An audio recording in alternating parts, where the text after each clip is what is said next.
નર્મદા લાઈવમાં તમારું સ્વાગત છે। આજે 17 જુલાઈ 2026ના દિવસે વડાપ્રધાન નરેન્દ્ર મોદીએ પંજાબના જાલંધર ખાતે એક મોટી જાહેર સભા અને એક રેલીને સંબોધિત કરી હતી, જેમાં તેમણે તેમના ભાષણ દરમિયાન ડેડિયાપાડાના ધારાસભ્ય ચૈતર વસાવાનું નામ લીધા વગર નર્મદાની ડિસ્ટ્રિક્ટ કોર્ટે ચૈતર વસાવાને આપેલી 7 વર્ષની સજાના ચુકાદાનો હવાલો આપી આમ આદમી પાર્ટી ઉપર શાબ્દિક પ્રહારો કરતા કહ્યું હતું કે ગુજરાતમાં તેમના એક એમએલએને કોર્ટે સરકારી અધિકારીઓ ઉપર હુમલો અને ઉગાહી એટલે કે વસૂલી કરવા બદલ સજા આપી છે।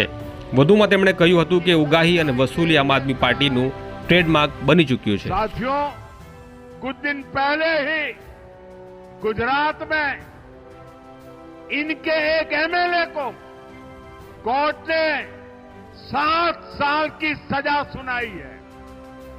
ये सजा सरकारी अधिकारियों पर हमले और वसूली के मामले में सुनाई गई है।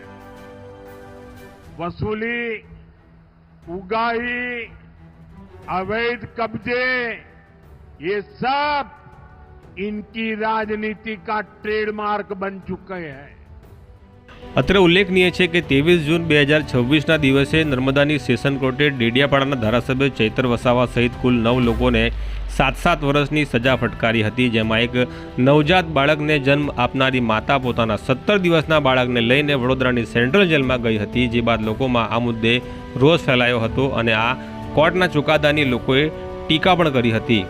ત્યારે લોકોમાં એવી ચર્ચા ખૂબ ચાલી રહી હતી કે ધારાસભ્ય ચૈતર વસાવાને ભાજપમાં લઈ જવા માટે તેમની સામે ખોટા કેસ ઊભા કરવામાં આવ્યા છે અને જો તેઓ ભાજપમાં જવાનું સ્વીકારી લે તો કદાચ તેમની સામેના તમામ આરોપો પાછા લઈ લેવામાં આવે।